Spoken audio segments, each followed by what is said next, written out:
أحسن الله إليكم. السؤال الثاني عشر أيضا من فرنسا. يقول السائل: ما حكم أخذ قرض من مسلم ماله مختلط ولا أدري هل أكثره حرام أم حلال؟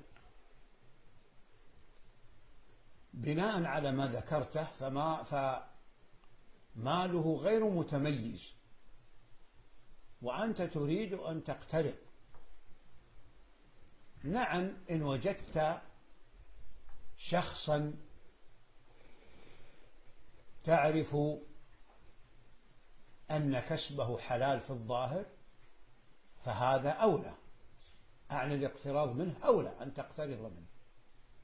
فإذا لم تجد فاقترض من هذا وليس عليك أن تنبش عن كسبه، أهو كله حلال أو حرام أو بعضه، ليس عليك هذا.